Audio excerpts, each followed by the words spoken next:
Usually, Protestants defend that a book is considered inspired if it is consistent with Christian doctrine, among other criteria. But how did the early church apply this criteria if it did not have a closed canon to begin with? It seems to fall into vicious circularity.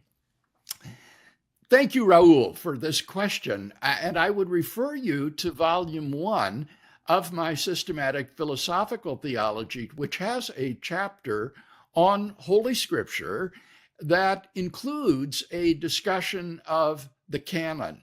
Now, what you wrote needs to be modified somewhat.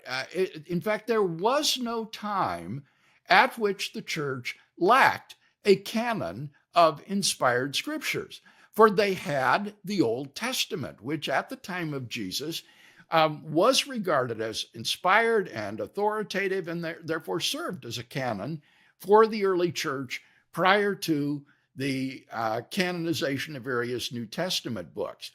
Now, when we ask why we regard certain books as canonical, as authoritative, I don't think there's any circularity here. The early Christians had to decide whether there were any other inspired writings than the Old Testament books.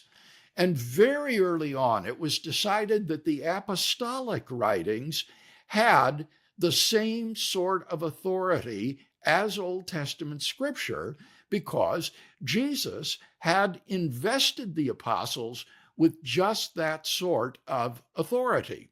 So the question then became, which books of the New Testament stemmed from the apostolic circle?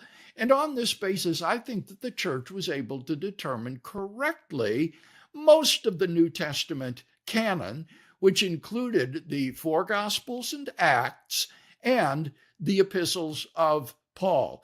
There was never really any question that the so-called apocryphal books of the New Testament should be included as well as the canonical books. The only question was whether or not some of the books currently in our canon should have been left out.